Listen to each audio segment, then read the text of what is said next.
എല്ലാവർക്കും സലു കിച്ചണിലേക്ക് സ്വാഗതം. ഞാൻ സമീറ.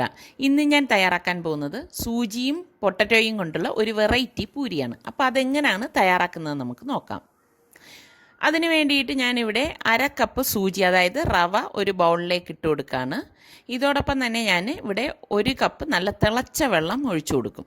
ടോട്ടൽ നമ്മൾ 1.5 കപ്പ് തിളച്ച വെള്ളം ഇതിലേക്ക് ഒഴിച്ചു കൊടുക്കും കേട്ടോ. ആദ്യം ഇതുപോലെ 1 കപ്പ് തിളച്ച വെള്ളം ഒഴിച്ചിട്ട് ഇത് ജസ്റ്റ് ഒന്ന് ഇളക്കി കൊടുക്കും.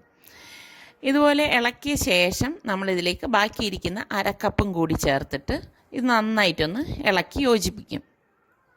ഒട്ടും കട്ട ഇട്ടരുത് കേട്ടോ. ഇനി ഇതിലേക്ക് ഞാനിവിടെ 1/2 ടീസ്പൂൺ ചെറിയ ജീരകം, അതായത് ക്യുമിൻ സീഡും 1 ടേബിൾ സ്പൂൺ ചില്ലി ഫ്ലേക്സും കൂടി ഇട്ട് കൊടുക്കും. എന്നിട്ട് ഈ പാത്രം മൂടിയിട്ട് 5 മിനിറ്റ് മാറ്റി വെക്കും. ഈ സമയം ഞാനിവിടെ 2 പൊട്ടറ്റോ പുഴുങ്ങി എടുത്ത് വെച്ചിട്ടുണ്ട്. ഈ പുഴുങ്ങിയ പൊട്ടറ്റോ തോലൊക്കെ കളഞ്ഞ് ഇതൊന്ന് ഉടച്ചെടുക്കും. ഒട്ടും കട്ടയില്ലാതെ ഇതുപോലെ വേണം നമ്മളിത് ഉടച്ചെടുക്കാൻ, അല്ലെങ്കിൽ ഒരു സ്പൂൺ കൊണ്ട് ഉടച്ചെടുത്താലും മതിയാകും. ഉടച്ചെടുക്കുമ്പോഴേക്കും ശരിക്കും ഇതൊരു മാവ് പോലെ വരും, കണ്ടോ, ഇതുപോലെ ഇരിക്കും. അപ്പം നമ്മൾ ഈ തയ്യാറാക്കി വെച്ചിരിക്കുന്ന ഈ റവയുടെ കൂട്ടിലേക്ക് പാകത്തിനുള്ള ഉപ്പിട്ട് കൊടുക്കണം. ഇനി നമ്മൾ ഈ പുഴുങ്ങി പൊടിച്ച് വെച്ചിരിക്കുന്ന പൊട്ടറ്റോ ഇതിലേക്ക് ഇട്ട് കൊടുക്കാം. ഇനി ഇതിലേക്ക് ഞാനിവിടെ കുറച്ച് മല്ലിയില എടുത്തിട്ടുണ്ട്. ഈ മല്ലിയില വളരെ ചെറുതായിട്ട് ഇതുപോലെ ഒന്ന് കട്ട് ചെയ്തിട്ട് കൊടുക്കാം. പിന്നെ ഞാനിവിടെ 1 കപ്പ് മൈദാമാവ് എടുത്തിട്ടുണ്ട്. ഈ 1 കപ്പ് മൈദാമാവിന് ഞാനിവിടെ 1/2 കപ്പ് ഗോതമ്പ് മാവാണ് ഇടുന്നത്. ഇനി ഇതെല്ലാം കൂടി കൈകൊണ്ട് നന്നായിട്ടൊന്ന് കുഴച്ചെടുക്കണം. ഒട്ടും വെള്ളം ചേർക്കരുത് കേട്ടോ. വെള്ളം ചേർത്ത് കഴിഞ്ഞാൽ ഇതിൻ്റെ ടെക്സ്ചർ തന്നെ മാറിപ്പോവും. നന്നായി കുഴച്ച ശേഷം കയ്യിൽ 1 ടീസ്പൂൺ ഓയിൽ ഒഴിച്ചിട്ട് ജസ്റ്റ് വീണ്ടും ഇതൊന്ന് കുഴച്ചെടുക്കണം. നമ്മൾ സാധാരണ ചപ്പാത്തിക്കും പൂരിക്കും ഒക്കെ കുഴക്കത്തില്ലേ, അതേപോലെ തന്നെയാണ് ഇത് കുഴച്ചെടുക്കുന്നത്. വെള്ളം ചേർക്കത്തില്ല എന്ന് മാത്രമേ ഉള്ളൂ. കുഴച്ചെടുക്കുമ്പോൾ ഇതുപോലെ ഇരിക്കും, കണ്ടോ, നല്ല സോഫ്റ്റ് ആയിട്ടാണ് വന്നിരിക്കുന്നത്.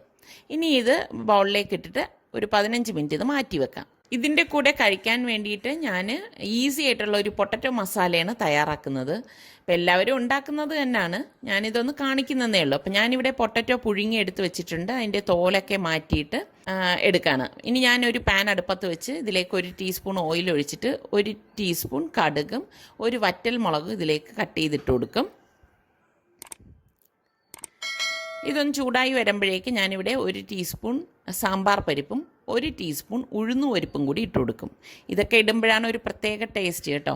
എന്നിട്ട് ഇതെല്ലാം കരിയാതെ ഒന്ന് ഇളക്കി കൊടുക്കും. ഇതിലേക്ക് കുറച്ച് കറിവേപ്പില കൂടി ഞാൻ ഇട്ട് കൊടുക്കാം.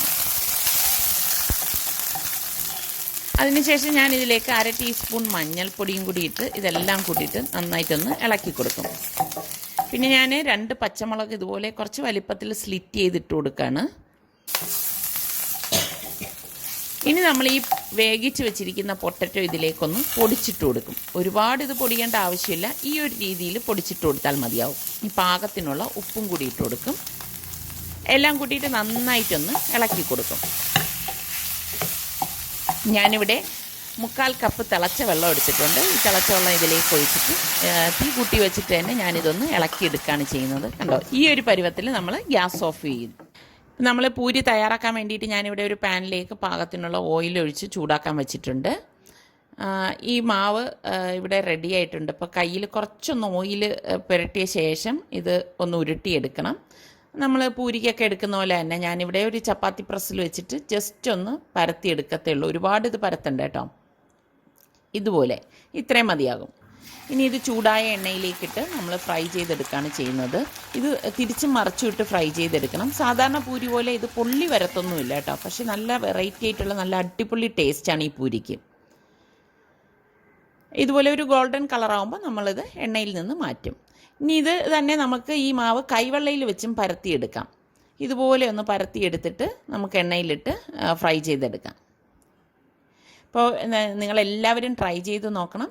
ട്രൈ ചെയ്ത് നോക്കി നിങ്ങൾക്കിത് ഇഷ്ടമാണെങ്കിൽ ഇതിൻ്റെ ലിങ്ക് നിങ്ങളുടെ കൂട്ടുകാർക്കൊക്കെ ഷെയർ ചെയ്യാനും ലൈക്ക് ചെയ്യാനും കമൻറ്റ് ചെയ്യാനും ഒന്നും മറക്കരുതേ.